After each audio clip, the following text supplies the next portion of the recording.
Hey everyone.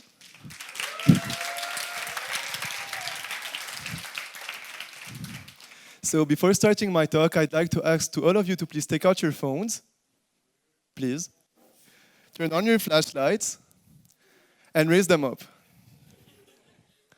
Okay, that's a lot of flashlights.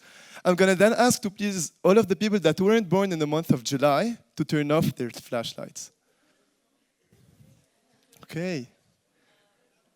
And then I'm gonna ask to all of the people that weren't born on the 3rd of July to please turn off their phone. Okay. Okay.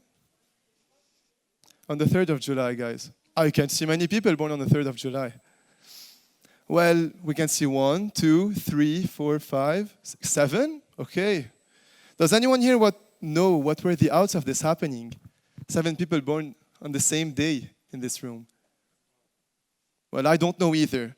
Anyway, let's start my talk. If someone had told me that a casual talk about mustaches would shape my future, I would have laughed.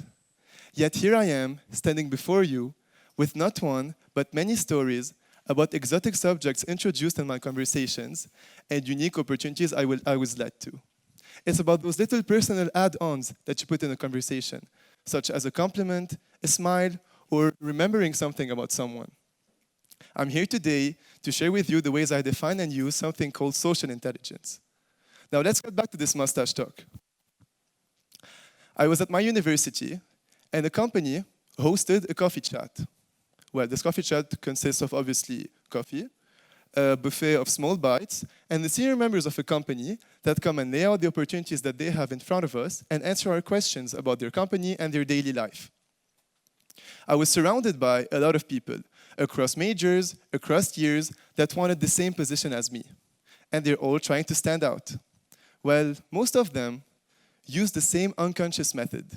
They go in those big circles of people surrounding the senior members, we call them partners, and they start asking questions. And regardless of the aim of this question, their goal is to just get their names remembered, a connection on LinkedIn, pass out their CVs, or anything. Well, I didn't have this plan in mind. Guess where I went? Straight to the buffet. Why did I go there? I tasted every single bite there was. Well, I had other plans in mind. I waited for one of those partners to just get out of the circle and go grab a bite.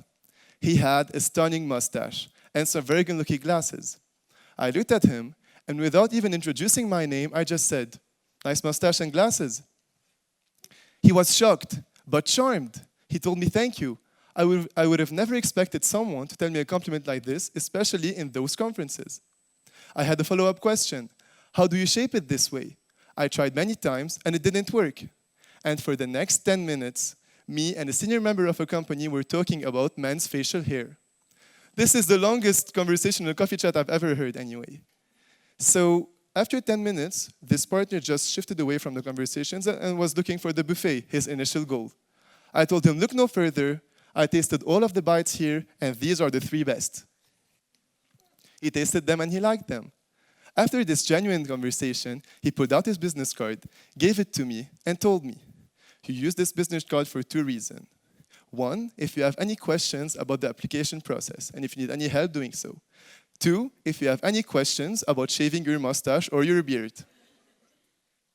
And this happened not just because I complimented his mustache. This was an unconscious secret test. This partner would like a person to talk with during his free time, or if his flights get delayed, for example. I'm going to talk about something called the airport test, which is the unconscious test that happened at this moment. This partner imagined a business flight, for example, getting delayed for 2 or 3 hours.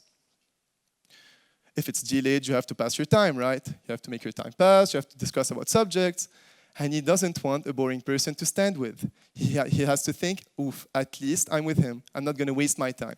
And this is what I proved here. The thing is that when you show to a person that you know a lot of subjects and you can introduce them professionally, you kind of win over this person. Keep this in mind. You're never going to find a musician that only talks about music. This is a psychopath. You're going to find a person that is passionate about music and other subjects. And if you're lucky and analytical enough to pinpoint those other subjects, you won over this person. The goal here is to be an active listener and an active speaker and build on the other's answers. Anyway, this brings me to my second idea. So you have to be an active listener, an active speaker, and remember the things that you say in a conversation. Why? Because if you mention them the second time, the person feels that the conversation was valuable and memorable. My second story is about Joe, the cafeteria's cashier. At my university, I've been interacting for 2 years with the cashier of the cafeteria there. I purchased my weekly salad, my weekly sandwich, and I never got to know his name. One day I was leaving university, and he was leaving at the same time as me. I went to him and I engaged in a conversation. Hi, my name is Edmond. I'm majoring in industrial engineering. What about you? He told me, hi, my name is Joe. I'm majoring in accounting, and as a side hustle, I resell jewelries and watches. I kept that information in mind, and we parted ways. At the beginning of the next week, when I purchased my usual salad, I told him, hey, Joe, how were the sales last week? His smile went up to his ears, and he told me, thank you so much for asking. I had a great deal last week. You made my day. And from this moment onward, I never waited in line again at the cafeteria. Well, I don't encourage corruption here. It's just something that happened. It's an act of kindness because I asked a simple question. I dared to ask it, and I created a new relationship. Keep this in mind. Being smart is cool, but being smart with people is even cooler. It's about pinpointing those different people, moments, and words to say to win over the persons. Let me finish this talk with a quote, a precious quote to me, by Maya Angelou. People won't remember what you said, and they won't remember what you did, but they remember how you made them feel. Thank you.